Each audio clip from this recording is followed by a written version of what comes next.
It began with a locked door. Not the front door, not the back gate, not even the ironclad security system that lined the perimeter of Rob Reiner's $13.5 million Brentwood estate. No, it was the bedroom door, the one Rob started locking at night. Before we continue, please hit the like button, subscribe to the channel, and turn on the notification bell for updates. Why? That's the question investigators are still struggling to answer. But those closest to the legendary director say that wasn't something he ever used to do, until 2 weeks before he was murdered. That small, chilling detail was first shared by a family housekeeper, who later confided to a close friend. He started sleeping with the door locked, said it helped him feel safer. That wasn't like him. But safer from what? Or from whom? This is the question at the center of a chilling, true Hollywood nightmare. A murder mystery that would drag the Reiner name through blood, betrayal, and buried secrets. And in the final moments before the crime, something happened inside that home that would shatter a family and stain a legacy forever. Because Rob Reiner wasn't just a beloved filmmaker. He was a father, a husband, a man who had built his life around storytelling, and who, in his last weeks alive, may have been living a story darker than anything he ever dared to direct. And it all ended in blood. 2 bodies, 1 arrest, too many questions. Are you ready? Because what you're about to hear may change how you see this family forever. Let's begin. For decades, Rob Reiner was one of Hollywood's most enduring storytellers. From The Princess Bride to A Few Good Men, from Stand By Me to Misery, he painted stories of love, fear, loyalty, and justice. But no script he ever touched could prepare anyone for the twisted tragedy that would unfold inside his own home. On Sunday, December 14th, Rob Reiner, 78, and his wife Michelle Singer, 70, were found stabbed to death inside their estate in the affluent neighborhood of Brentwood, Los Angeles. The crime scene was brutal. The autopsy report would later list multiple sharp force injuries as the cause of death for both victims. The manner? Homicide. They didn't die together. That's what the coroner suggested. Rob likely died first. Michelle tried to fight back. That detail, small, awful, deeply human, sent a shiver through even the most seasoned homicide detectives. Because whatever happened that night, it wasn't clean. It wasn't calculated. It was messy, personal, and it happened just feet away from someone the Reiners knew well. Their son, Nick Reiner, 32, was arrested at the scene, in a dazed state, covered in blood. He had been living in the guest house on the property, steps from where his parents died. He has since been charged with 2 counts of first-degree murder. The story, as the public was told, sounded devastating but contained: a troubled son, a quiet night, a horrific breakdown. But that version of the story was only the surface. Because beneath it, beneath the headlines, the courtroom appearances, the mugshots, lies something far more disturbing. There were warnings. There were signs. And there were secrets, the kind no family ever wants uncovered, including one whispered warning from inside the Reiner family that was ignored. Ignored until it was far too late. It was their daughter, Romy Reiner, who discovered the bodies. A 27-year-old writer and actress, Romy had grown distant from her brother Nick over the years. Sources say their relationship had become strained, fractured by years of tension, addiction, and what one close friend described as growing fear. But on that Sunday afternoon, Romy reportedly came to the house to visit her parents, something she hadn't done in weeks. What she walked into was every child's nightmare. The first thing she noticed was the silence. No music playing, no footsteps, just nothing. Then she saw the blood, then her father's body, then her mother's, and finally, the door to the guest house. It was unlocked. Inside, Nick was allegedly found barefoot, disoriented, and muttering to himself. Officers arrived minutes later. He was taken into custody without resistance. But it was what Romy told the police that shocked investigators even more than the bodies. She said one thing, just one sentence, but it changed the investigation overnight. "I told them months ago," she reportedly said. "I told them Nick should be a suspect." That's where this story splits in two. Because from that moment on, the investigation didn't just focus on what happened. It started asking why everyone ignored the signs. And who else knew this was coming? Over the next few weeks, more and more details began to leak. The Brentwood house had a sophisticated surveillance system, but key footage was missing. The guest house had been modified with locks from the inside. A burned piece of paper was found in the kitchen trash, believed to be a will or letter. And then there was the phone call. At exactly 9:17 p.m., the night before the murder, Rob Reiner received a call from a prepaid burner phone. The call lasted just over 6 minutes. The caller has never been identified, but a partial audio log was recovered from a connected cloud backup, and one haunting phrase was heard clearly. If he finds out, it's over. No one has confirmed who he was, but everyone involved has their theory, because this wasn't just a murder. This was a family implosion, with layers of resentment, guilt, addiction, money, and silence. And now, the public wants answers, but maybe they're not ready for them. Because every new detail, every uncovered clue, points to something darker than anyone expected. A guest house that may have been hiding more than just a troubled son. A family member whose name disappeared from the suspect list, without explanation. A therapist's report never followed up. A final phone call that still haunts everyone who's heard it. And a daughter who begged them all to listen, only to become the one left to find the bodies. Still think you've heard everything? You haven't. Because what comes next are the 7 darkest secrets about Rob Reiner's final weeks. And trust us, they will ruin your day. But what came next would change everything, and no one saw it coming. Why was Nick Reiner still living in the guest house? That's the question everyone's been asking, and no one seems eager to answer. A 32-year-old man. No steady job. No public projects in the pipeline. Yet he was still residing just yards from the mansion he grew up in, quietly tucked away in a detached structure nestled at the back of the Brentwood estate. To the outside world, it might have looked like a son staying close to home, maybe to help aging parents, maybe for support, maybe just convenience. But the truth? That guest house wasn't a sanctuary. It was a containment zone, a hidden prison with plush furniture and hardwood floors. Because the truth is, Rob Reiner didn't want Nick in the main house anymore, and he hadn't for months. Let's rewind. 6 months before the murders, Rob Reiner reportedly had a conversation with Michelle that would later haunt him. According to a former assistant who's since spoken under the condition of anonymity, Rob said something chilling. "I don't recognize him anymore. He's not our son. He's someone else." The assistant thought it was just frustration, maybe exhaustion. But in hindsight, it was something far more terrifying. Because Nick had changed. Again, you see, this wasn't the first time Nick Reiner had spiraled. His struggles with substance abuse weren't a secret. In fact, he and his father even co-wrote a 2015 film Being Charlie based on Nick's real-life rehab experiences. At the time, it was seen as a raw, cathartic attempt at healing, a public acknowledgement of past pain, a sign that Nick was on the mend. But healing is never linear. And privately, behind the red carpets and recovery talk shows, things were unraveling again. Nick had moved back into the guest house shortly after his most recent stint in rehab, reportedly at a luxury facility in Santa Barbara. Friends say Rob and Michelle were hesitant but hopeful. They'd been through this before. "Maybe this time it'll stick," Michelle supposedly said. But almost immediately, red flags began to appear. There were nights Nick didn't come home. Other nights when he came home too late, slamming doors, mumbling, chain-smoking behind the pool house. One neighbor described hearing loud arguments at least twice a week, screaming matches, furniture banging, someone crying. It wasn't normal. But perhaps the most disturbing detail? The locks. Not just any locks, custom-installed deadbolts and double-latch security doors, all added to the guest house just weeks after Nick returned. Locks that could only be opened from the inside. When asked by a contractor about the request, Rob reportedly said, "Just do it. We need boundaries." Boundaries, a loaded word for any parent, but especially when it comes to a child who might also be a threat. So why didn't they just ask Nick to leave? That's the question detectives later posed during interviews with close friends of the family. The answer, heartbreakingly, was always the same. Because he's their son, even when Nick became erratic. Even when items began going missing from the main house, jewelry, old family photos, prescription bottles. Even when the security system was upgraded and Rob started locking his own bedroom door at night. They didn't want to force him out. They wanted to help. But not everyone in the family agreed. In fact, Romy Reiner reportedly pushed hard for an intervention.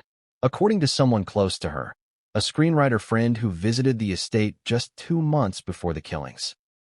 Romy was deeply concerned. She'd stopped staying at the house when she visited from New York. She'd even begun parking on the street, refusing to pull into the gated driveway. She told me she didn't feel safe being there with Nick around, the friend said. Not because she thought he'd hurt her, but because of the vibe, the unpredictability. She said it was like walking through static electricity. But there's one detail that hasn't been shared publicly, until now.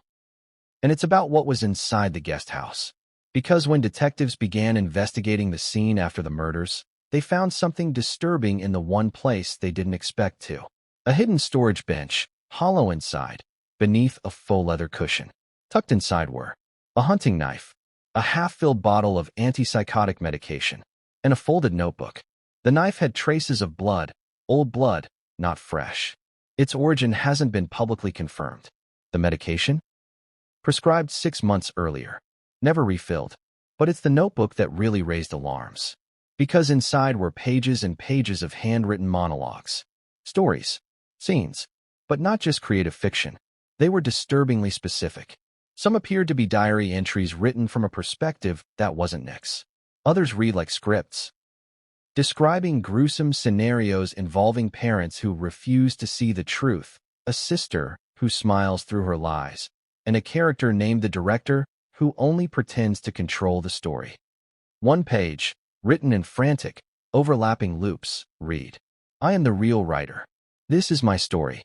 I decide how it ends." Another? "They made a movie out of me. Now I'll make one out of them." The investigators took this as both metaphor and manifesto, and it flipped the investigation on its head. Because until that point, there had still been speculation. Had someone broken in? Could this have been a random attack? Was there an external threat? But the guest house held the answers, and they were darker than anyone expected. Here's another twist. 2 weeks before the murders, a local contractor was called in to check the plumbing in the guest house. While working under the sink, he claimed to overhear part of a phone conversation, Nick pacing outside, speaking loudly into his phone. The contractor would later tell police, "I didn't hear much, but I remember one thing he said, real clear. He said, 'They think they're untouchable, but the story's not over. Not until I say cut.'" At the time, the contractor brushed it off, thought it was a writer being dramatic. Now, he wishes he'd told someone sooner. And there's more. Security logs show that, on several occasions in the weeks before the murders, Nick would enter the main house late at night, despite being told not to. Despite the boundaries. At least twice, a silent alarm was triggered from the hallway outside the master bedroom. And each time, Rob would call the security company and cancel the alert. When asked why he didn't report the intrusions, Rob reportedly said, "It's just Nick. He gets confused sometimes. I'll talk to him." But did he? Did he ever really confront his son about what was happening? Or was he afraid of what would happen if he did? Then there's the most damning detail. A text message found on Rob's phone, sent just 2 nights before his death, to a contact saved as therapist, Dr. Langston. The message read, "He's slipping again. I think he might hurt himself. Or someone else. Can you come tomorrow?" The reply was never received.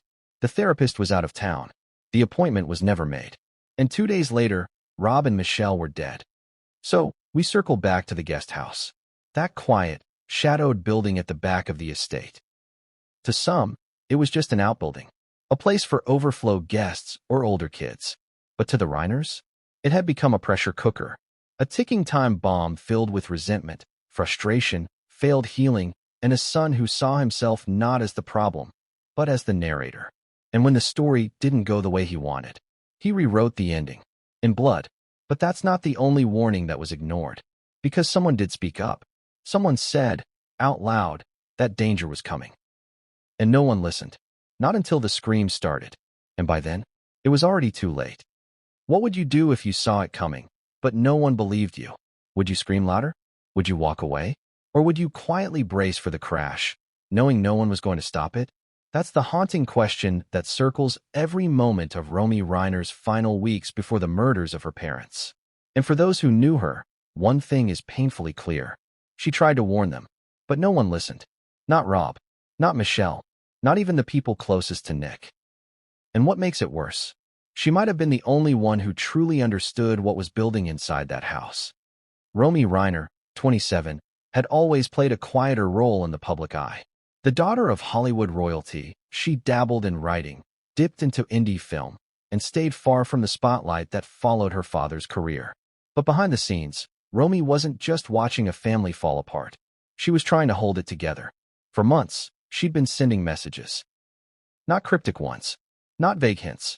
Clear, direct words of concern that Nick was unraveling, and that something was dangerously wrong. The earliest warning came in a voice note she left for her childhood friend, Mia, on October 3rd. "It's getting worse, Mia. I don't know how to explain it. He stares at me like I'm not real. He talks to himself. I caught him drawing these awful things. It's like he's somewhere else. I tried to tell Mom, but she says he's just emotional." What does that even mean? That message, recovered later from Mia's phone by investigators, was just the beginning. In the weeks that followed, Romy began pulling away from her family home. Despite living only 20 minutes away, she stopped attending Friday night dinners. She stopped calling her brother altogether. And when she did visit, she wouldn't enter the main house unless both her parents were there. She was scared, Mia later told police. Not like afraid of being attacked, but scared that she was watching someone get ready to break. She said it was like watching the fuse burn toward the bomb. And here's where things get even more chilling. Romy didn't just talk to friends. She reportedly tried to intervene. On November 6th, she sat down with her parents for what was supposed to be a brunch in Beverly Hills. The location?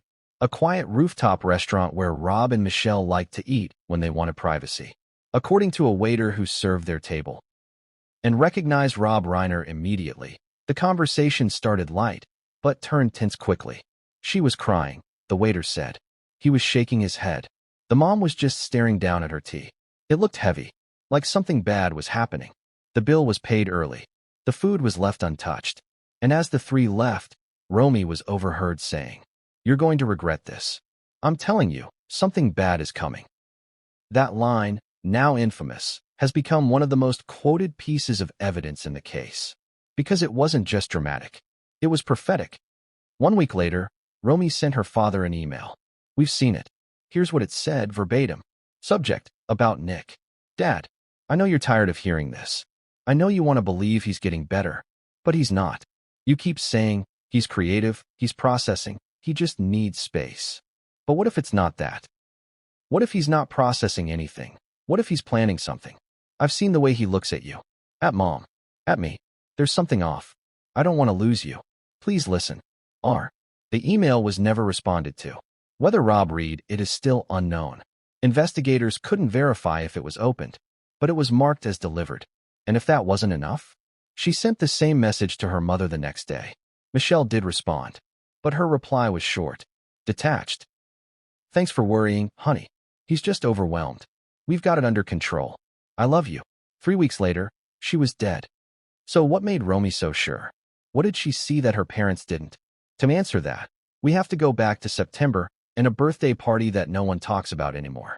It was a small gathering, just family, no media, no press. Romy's 27th, held on the estate patio. Candles, string lights, wine, her favorite chocolate cake, and Nick. At first, he seemed okay. He gave a short toast. He hugged Romy. He smiled for photos. But as the night wore on, something changed. He got quiet, then snappy, then full-blown angry. Romy reportedly asked him to take a break from the wine. He accused her of trying to erase him. Later that night, she found him in her old bedroom, going through her drawers. When she confronted him, he muttered something she never forgot. "You always got the ending. I got cut in the first scene." She didn't tell her parents about that moment until the brunch in November. By then, it was already spiraling. 1 week before the murders, Romy made her final attempt. She contacted a family friend, a retired LAPD detective who had known the Reiners for decades. She asked if there was anything that could be done to flag someone mentally unstable but not yet violent. The friend reportedly explained that unless there was a direct threat or documented incident, there was little police could do. She was devastated. According to a text she sent to Mia later that night, "I feel like I'm watching the movie from the end credits. No one's in the theater but me, and I can't rewind it." She was spiraling, but she wasn't wrong. December 14th. The day it all collapsed. Romy arrived at the estate that morning, unannounced. She hadn't told her parents she was coming. She didn't want Nick to know. She wanted to talk. One more time. Try one more time. What she found instead was silence, blood, and horror. But here's the part no one ever wants to say out loud. Romy knew she might be the one to find them. In her diary, recovered from her West Hollywood apartment 2 weeks later, she'd written an entry dated December 10th. If something happens, it won't be a stranger. It won't be a break-in. It'll come from the guest house. And they'll all say they didn't see it coming. But I did. God help me, I did. She wrote those words 4 days before she walked into a blood-soaked home. For days before she screamed until her voice gave out. For days before she was placed in the back of a cruiser for welfare protection, trembling, her hands shaking, her whole body going cold. No child should ever find their parents like that. But no child should ever be ignored when they try to stop it, either. And here's the final, heartbreaking twist. According to case sources, Romy was later asked during her police interview, "Did you ever believe he'd actually go through with something like this?" She didn't answer right away. She sat still for nearly a minute, then whispered, "Yes, that's why I begged them." Silence. She tried to speak again, but couldn't. Her voice cracked.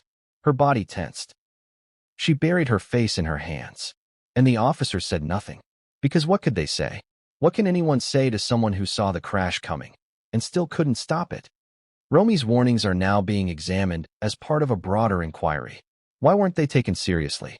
Did the family's fame blind them to the danger? Did love override logic? Or did fear make them freeze until it was too late to move at all? The answers may never be clear. But what is clear is that she tried. She reached out.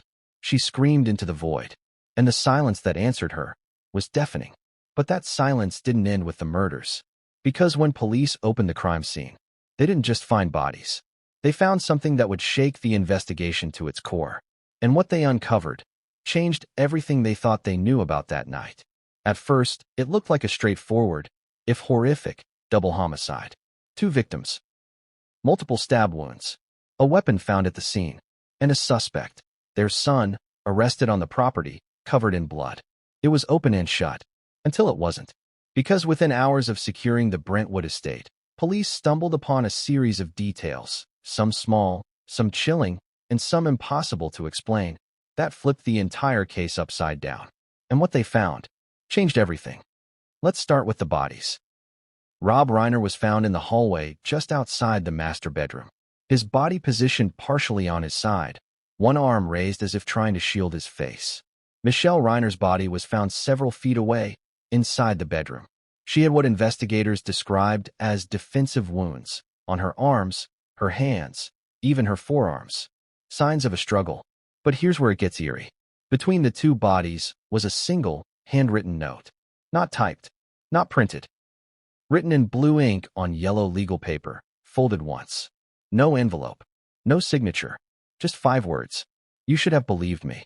It wasn't signed. It wasn't addressed. And for a moment, detectives thought, could it be a suicide note? But there was no body to match a suicide. Only Nick, arrested without resistance, sitting on the patio steps, glassy-eyed and silent. The note was taken in for analysis. Handwriting experts were called in. It was compared to Nick's known writing samples. And then something strange happened. The match was inconclusive. Not a 100% denial. But also, not a confirmation. Because while parts of the writing bore resemblance to Nick's scrawl, others did not. Specifically, the curvature of the B in believed and the sharp angle of the V in have. One forensic analyst said it best. It's either Nick trying to disguise his writing, or someone else entirely. And just like that, the open and shut case cracked open. Because if someone else wrote that note, then someone else might have been there. Then came the surveillance review. The Reiner estate had a high-end system, state-of-the-art cameras, infrared sensors, smart locks, and cloud-based backups. And at first, it seemed everything was working. But when detectives pulled footage from the night of December 14th, there was a gap. A 47-minute black hole between 11:13 p.m. and 12 a.m. Gone. Wiped. No power outage. No storm. No glitch. Just gone. When tech experts examined the footage logs, they noticed something chilling. The data hadn't just vanished. It had been manually deleted. From inside the house. accessed from the tablet located on Rob's nightstand, which was found shattered on the floor. So the question became, who deleted the footage? Nick? Then why would he leave the note? Why not wipe everything clean? Why leave his prints on the murder weapon? Why stay at the scene? Or was someone else trying to frame him? Someone who knew exactly how to trigger the family implosion and then slip out through the shadows? Theories began to form. Fast. And then something else was found. Something they weren't expecting. In the guest house, now a full-blown crime scene, detectives opened a cabinet under the kitchenette sink. Inside, a box of latex gloves. Unopened. Except for one glove, missing. Its companion? Found buried behind the bushes along the east side of the property. It was smeared with dried blood, not visible to the naked eye, but lit up instantly under luminol. DNA tests were conducted. The results? The blood belonged to Rob Reiner, but the DNA inside the glove didn't belong to Nick, or Michelle, or Romy. It matched a partial profile from a 2002 assault case in San Diego. The suspect, a man named Dean Lavelle, had never been convicted.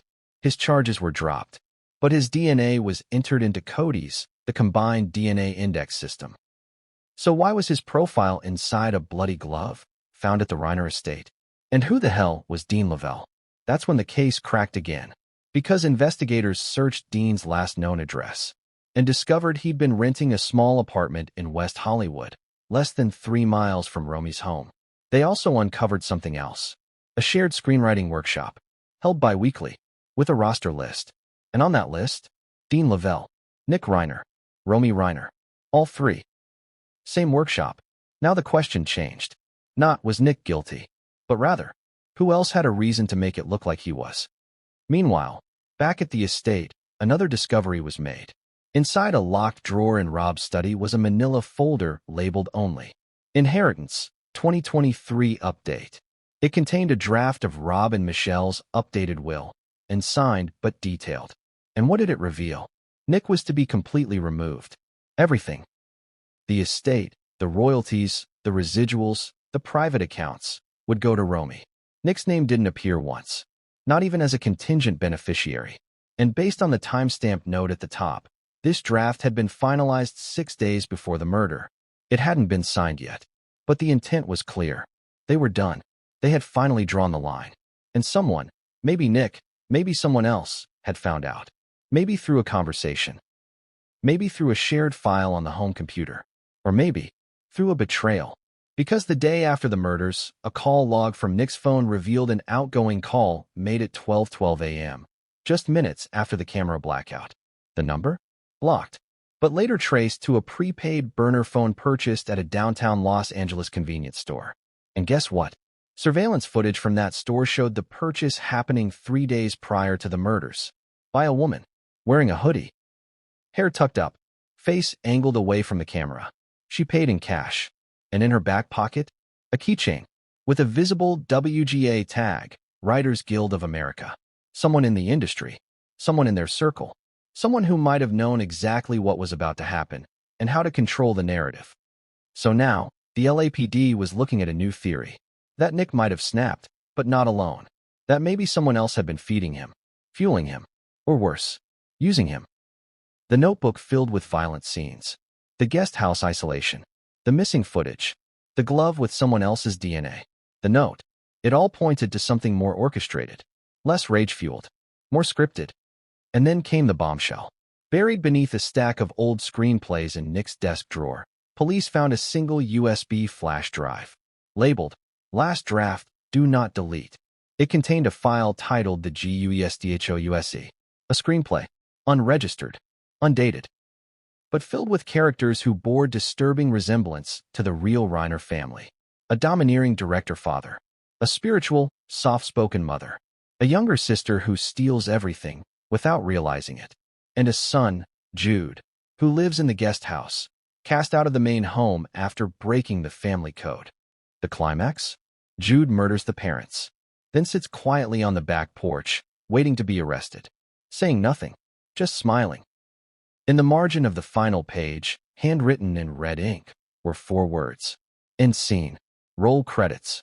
Investigators stopped reading. Because suddenly, this wasn't just a murder. It was a performance. A twisted rewrite of a life story that ended in tragedy. And the question on everyone's mind? Was this screenplay a blueprint? Or a confession? Or was it someone else's script altogether? Someone who handed Nick the pen and walked away before the curtain dropped?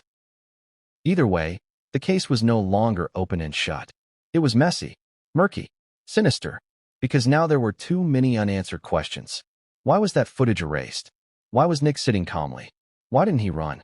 Why was there a note that might not be his? Why was his sister trying to warn everyone? And most terrifying of all, who else was supposed to be in the house that night, but never showed? Because there's one final piece to this chapter.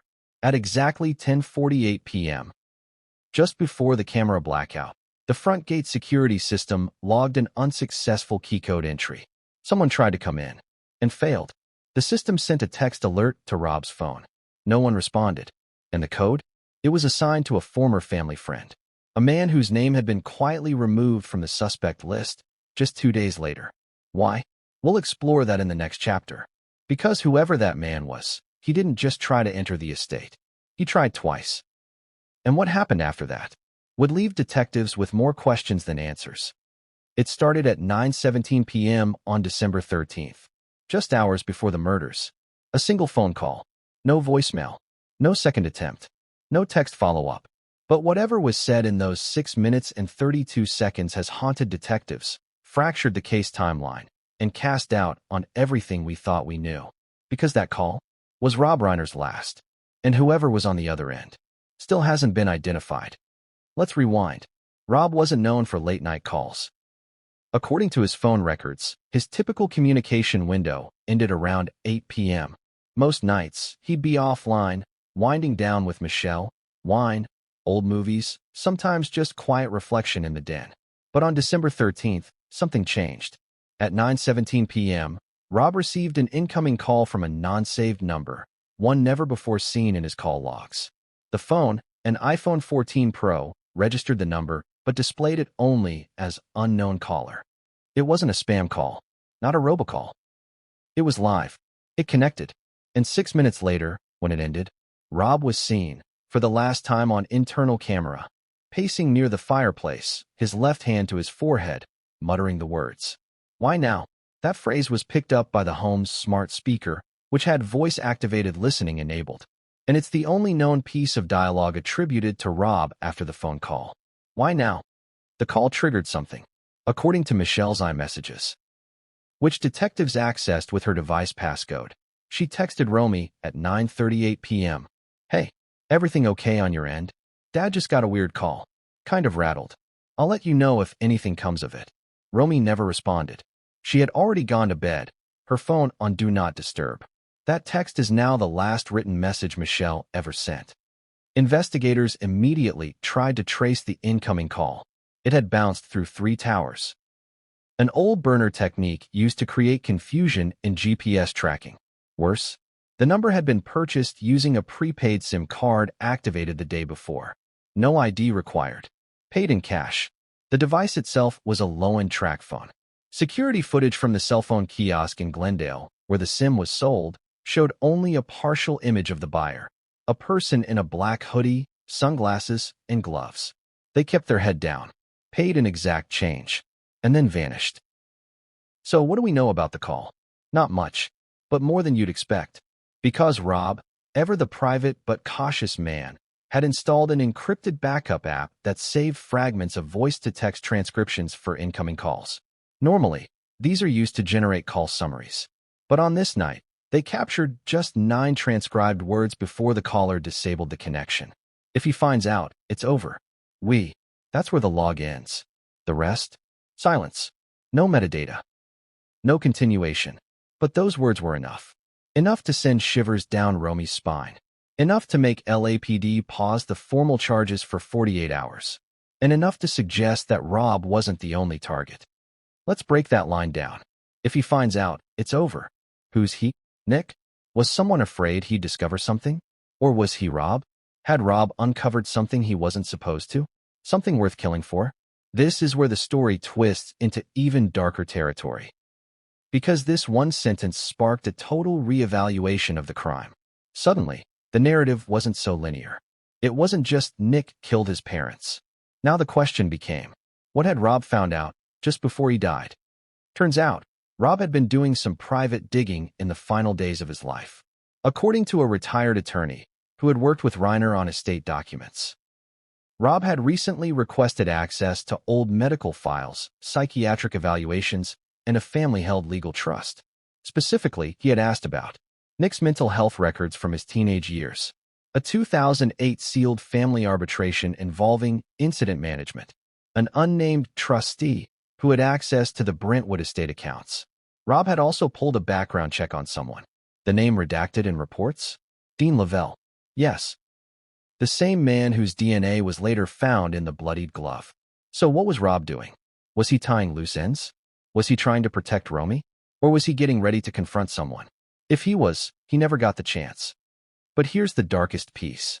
According to LAPD's internal report, someone else was scheduled to arrive at the estate the morning of December 14th. A family therapist. Not Dr. Langston, the regular one Nick had seen. A new therapist. One recommended by Romy. An email chain between Romy, Michelle, and the therapist, Dr. K. Winters, confirmed the meeting. It was set for 10 a.m. sharp. The subject line? Mediation, guest house situation. But Rob and Michelle never showed. Because they were already dead. The therapist waited in the driveway for 15 minutes. She rang the bell, called the house line, texted Romy. No answer. At 10:23 a.m., she drove away, assuming the session had been canceled. That afternoon, Romy arrived, and the nightmare began. So, was that final call warning Rob? Threatening him? Or pleading with him? Was it a stranger? Or someone Rob knew? Romy believes it was someone in the family circle. Someone who knew exactly what to say to shake him. Someone who had a reason to stall or silence Rob before the morning mediation. Someone who didn't want the guest house situation exposed. Remember, the phrase was, if he finds out, it's over. We, not I, not you, we. Who's we? That's the part that keeps detectives up at night.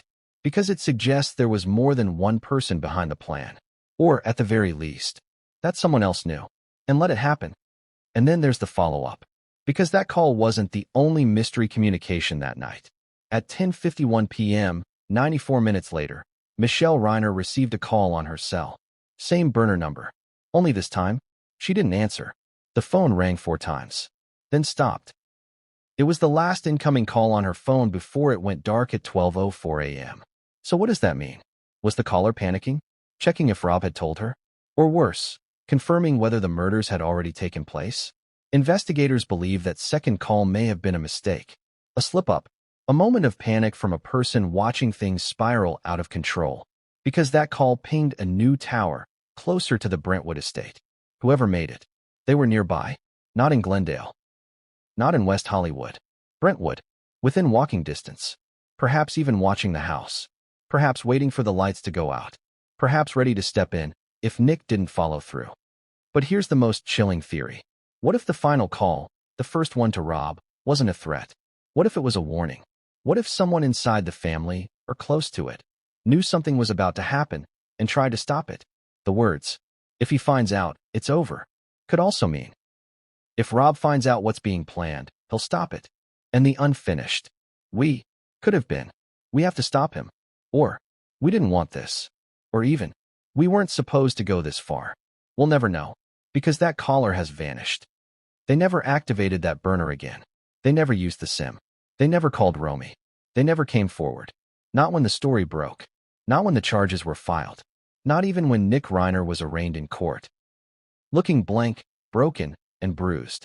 That silence is deafening. Because someone, right now, knows what was said in that call. And they're saying nothing. But they're out there.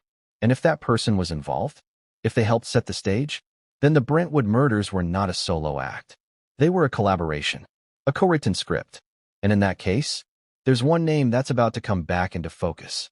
The name that mysteriously vanished from the suspect list. 2 days after the murders. And when you hear why it disappeared, you'll realize, this story isn't just a tragedy. It's a cover-up. Every homicide investigation begins with a list. A suspect list. People close to the victims. People with motive. People with opportunity. In most cases, that list grows and shrinks quickly Names added, removed, refined, until the truth emerges. But in the Reiner case, something strange happened. Because one name, a name that appeared in the early hours of the investigation, mentioned in witness statements, flagged in the logs, suddenly disappeared. And no one can explain why. Not the LAPD, not the DA, not even the Reiner family. But once you understand who that person is, and what their connection to the family truly was, you'll start to see this case not just as a tragic murder, but as a puzzle that someone is desperate to keep unsolved. Let's go back to the night of the murders, December 14th. At 10:48 p.m., the Reiner's smart gate system registered an unusual activity, a failed key code entry. Someone tried to open the front gate. They had a code, but it didn't work. 3 minutes later, another attempt. Same result. The system flagged it. Send a ping to Rob's phone. No response. That code belonged to someone named Benjamin Wise. Who is that? A former family friend.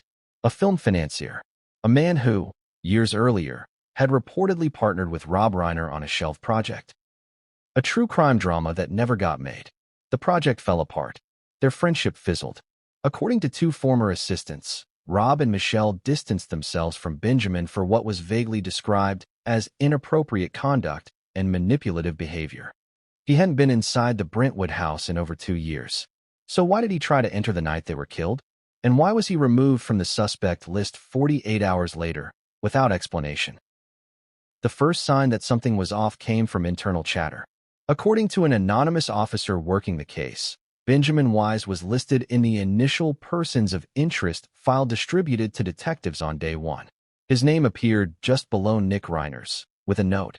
Key code attempt, December 14th, 10:48 p.m. There was even a notation suggesting a follow-up interview be scheduled. But it never happened. Instead, on the morning of December 16th, the revised file was circulated. And Benjamin's name? Gone. When the officer asked his superior why, he was told, "It's been handled. He's clear. No further explanation. No interview. No verification. Just erased." And the deeper detectives looked, the more confusing it got. Because Benjamin did have motive. And means. And a history. Let's talk motive. 3 months before the murders, Benjamin Wise had been sued in civil court for misappropriation of funds related to a shelved documentary project. The plaintiff? Nick Reiner. Yes, the same Nick now accused of murder. In the filing, Nick alleged that Benjamin took a $200,000 investment meant for production and instead used it to pay off personal debt. Nick's evidence? Emails, bank transfers, and one damning voice memo in which Benjamin allegedly said, "Your dad might scare others, but he doesn't scare me. He owes me more than you know." Rob and Michelle, when informed, allegedly refused to get involved. But it got worse. Sources say Benjamin began showing up uninvited at events where the Reiners were expected. Charity galas, screenings, Writers Guild mixers, always in the background, always watching. A family friend told investigators. He was bitter. You could see it. He felt like he was owed something, like they'd stolen something from him. Now let's talk means. Benjamin Wise wasn't just a producer. He had military training, discharged from the Israeli Defense Forces in 2001. He also had access to equipment, surveillance tools, and, according to one of his exes, a weird obsession with private cameras. When police reviewed the footage from December 14th, they noticed something odd. The camera aimed at the east side of the guest house, the one place Nick couldn't see from his window, had a blip. Not a total blackout like the others. Just a subtle flicker. A flash of movement. Frame stutter. Then nothing. Tech analysts later concluded the camera had been looped. Played back on a 5-second delay. A technique used to make it appear like nothing was moving. But to do that, you need proximity, access, knowledge. Which is why the officers originally flagged Benjamin as a possible co-conspirator. Yet still, no follow-up interview. And the most chilling part? A message, sent from Benjamin's encrypted Proton Mail account to an unknown recipient. Subject, 13th hour. The body? All stories have a final scene. He's already rehearsed it. Let the credits roll. Sent at 2:11 a.m., December 14th. Roughly 2 hours after the estimated time of death. Who is it to? We don't know. Proton Mail's encryption makes it nearly impossible to trace without a court order. The recipient never responded. But when the email was uncovered, officers tried again to flag Benjamin. Their request? Denied. Reason? Mr. Wise has legal representation and has been cleared. By whom? They won't say. Romy, when informed of the timeline, broke down. She told detectives, "He was always lurking. My parents thought it was just awkwardness, but I think it was darker than that." She then added, "Nick hated him, but Benjamin flattered him, gave him attention. I think he used Nick, fed the paranoia, planted ideas, maybe even pushed him into the screenplay stuff." That theory, that Benjamin helped script the crime, is now gaining traction in online forums and amateur investigation circles. Because when you step back, it's almost too perfect. A son with a motive, a family divided, a trail of evidence that seems just a little too clean, and a man with every reason to want revenge, and just enough skill to orchestrate it without leaving a trace. The final straw? A business card, found beneath a floor mat in Nick's car during a routine sweep. It had one name, no logo, no company, just Benjamin Wise, and a handwritten message. "Think bigger. They always underestimated you." Written in red ink. The same red ink found on the margins of the screenplay titled The Guest House. The one where the character based on Nick murders his parents, sits silently on the steps, smiles, and says nothing. So why was Benjamin removed from the suspect list? Why wasn't he arrested? Why was he never even interviewed? Some believe he has legal leverage. Others say he has dirt on people high up. A few even whisper that he's part of a larger cover-up, a Hollywood fixer class that protects its own.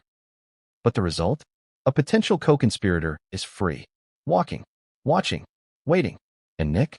He's alone in a jail cell, silent, staring at walls, maybe protecting someone, or maybe just finishing the story he was given.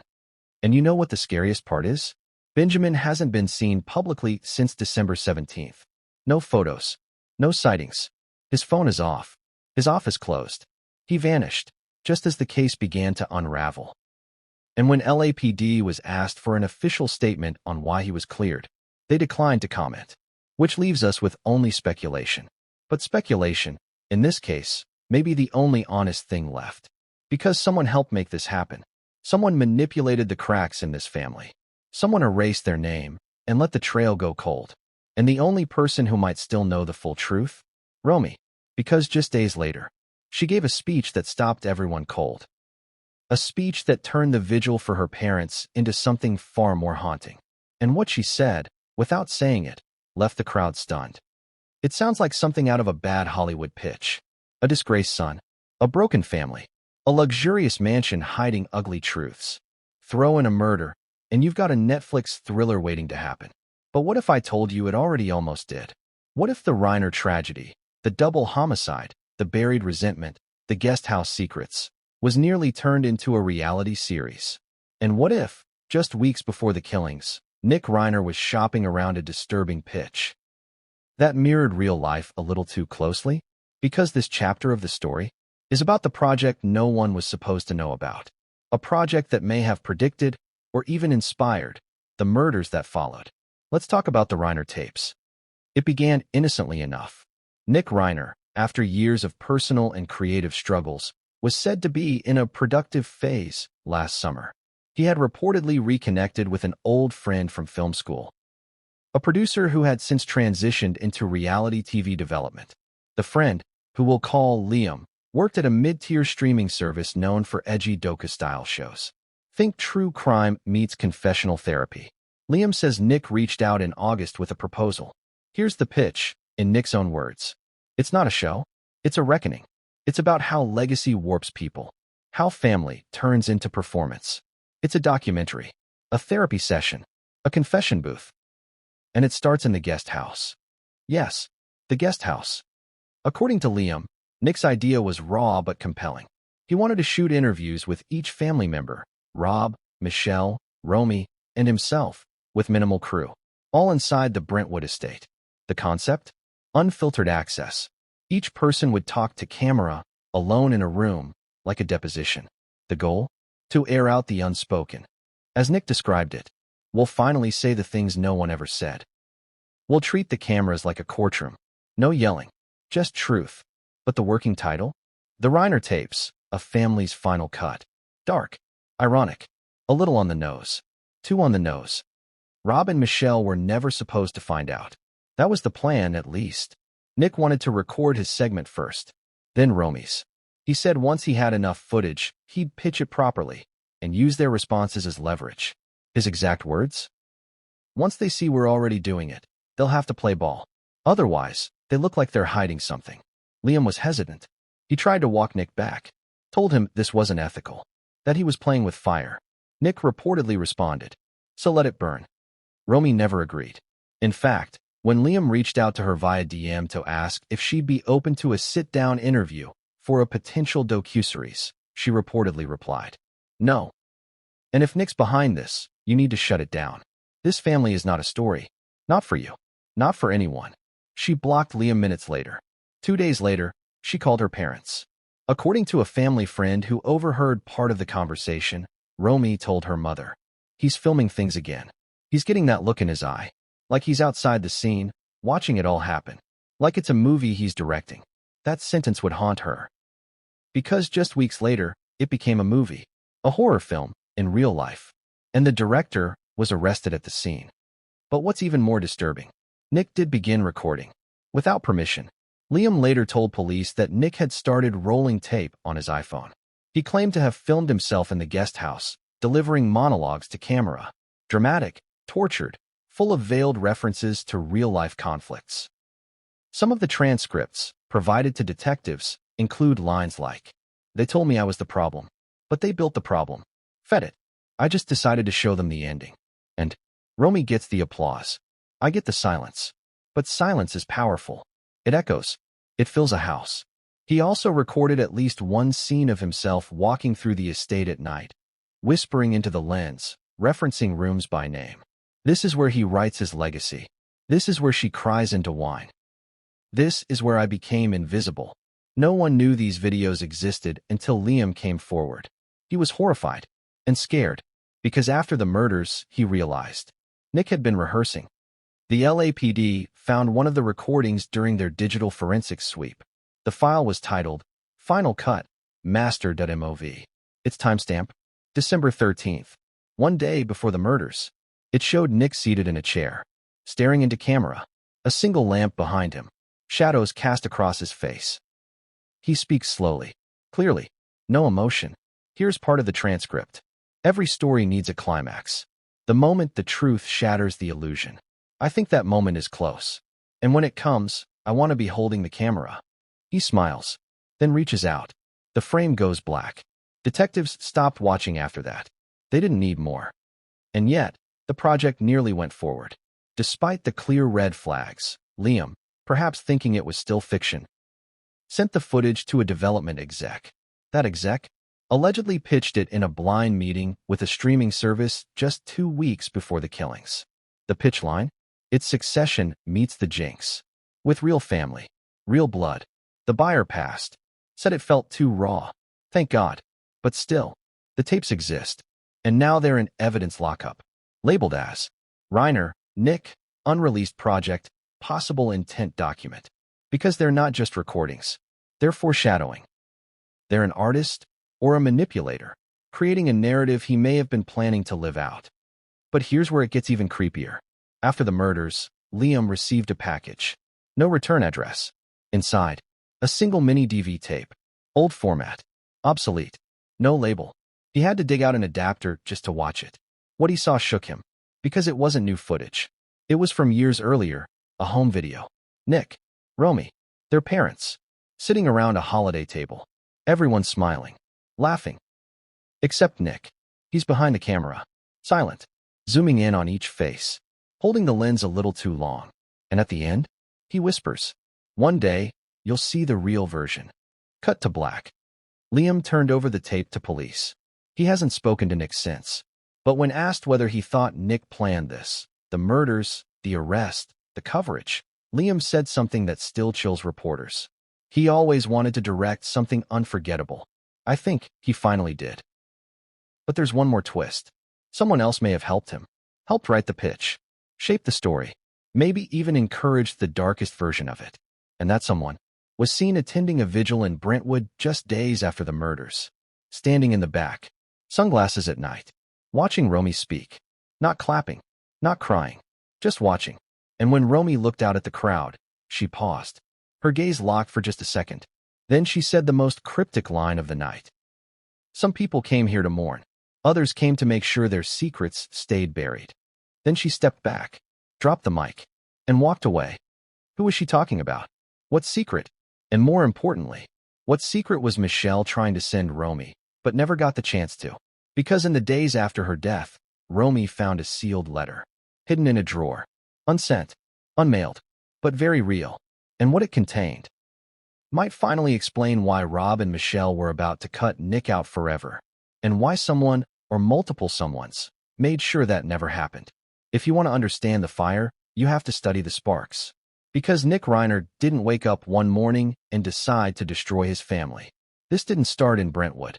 It didn't start with a screenplay or a guest house or a key code that failed at midnight. It started much earlier. In silence. In scribbles. In the dark corners of a broken mind. Recorded in a journal he never meant for anyone to read. Until now. This chapter isn't about murder. Not exactly. It's about descent. And the trail of writing left behind that paints a picture far more terrifying than anything the police found at the crime scene. Because the words Nick put to paper, they weren't just thoughts. They were warnings. Warnings no one read. Not until it was too late. Let's go back to 2017. Nick Reiner had just exited his third stint in rehab, a private, high-end facility in Arizona.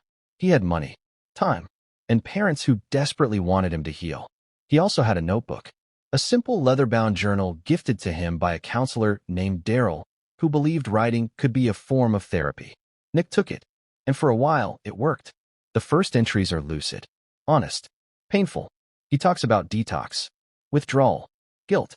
My parents love me more than I love myself. I want to be clean. I want to be real again. It's the writing of a young man trying to claw his way back into a version of himself he once believed in. But somewhere around page 34, the tone shifts. The writing becomes erratic. Words scratched out. Sentences that trail off. New entries written in third person, then second, then first again. And that's when a new voice appears. Or maybe just a new version of Nick. He gives this version a name, director. The director doesn't apologize. He doesn't plead.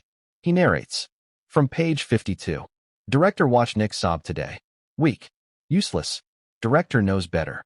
He sees the ending. Page 56. They think he's healing. He's not. He's listening. Director is whispering now. Page 59. He wrote a scene today where the family eats dinner in silence. The food is cold. The love is dead. They pretend to laugh. Then the lights go out. This isn't recovery. This is splintering. And it only gets worse. The journal, recovered after the murders from a locked file drawer in Nick's guest house, contains over 180 pages. Most written between 2017 and 2020. But some entries are newer. Much newer. One page, dated November 25, 2023, less than 3 weeks before the murders, reads, I saw Romy again. She smiled like she was in a show. She says she wants me to get better. What she means is, disappear. Another. They talk in whispers when I'm not around. But Wall's here. Director hears. They're writing me out of the script. That last line repeats again and again in the final section of the journal. They're writing me out. They're writing me out. They're writing me out. It's carved into the paper. Deep enough to leave dents. So deep, one-page tour. This paranoia wasn't isolated. His rehab notes, recovered through a subpoenaed release from a confidential facility in Malibu, confirms several alarming behaviors. Auditory hallucinations. Delusional episodes. Persistent fixation on family betrayal. In one incident report, Nick reportedly told a counselor, My sister is trying to take my place. Another, My dad is editing my life without my permission. He believed he was being filmed, watched, judged, all the time. He told one psychiatrist, There's a laugh track when I cry. That psychiatrist recommended a 72-hour psychiatric hold. Rob and Michelle intervened. They didn't want him committed. They wanted him home. And so, he came back. To the guest house. To the surveillance cameras. To the same walls he thought were recording him. And that's when the journal took on its final, most dangerous form. The last 15 pages are titled, Final Draft. They aren't diary entries. They're scenes, structured like a script, each one more violent than the last, each one mirroring the family dynamic, but twisted, warped. In one scene, a character called Father locks the kitchen door every night, convinced someone will enter and hurt him. In another, Sister erases son's name from a photo album, whispering, "We don't need him anymore." But the last scene? It's blank. Just the words. Finale TBD. TBD, to be determined. Left open, unfinished, or waiting to be acted out. And days later, it was. So what does this mean? Was Nick possessed by this director persona? Was it a dissociative identity? A narrative coping mechanism? Or was it just metaphor? Art as expression? Doctors can't say, but the result is chilling.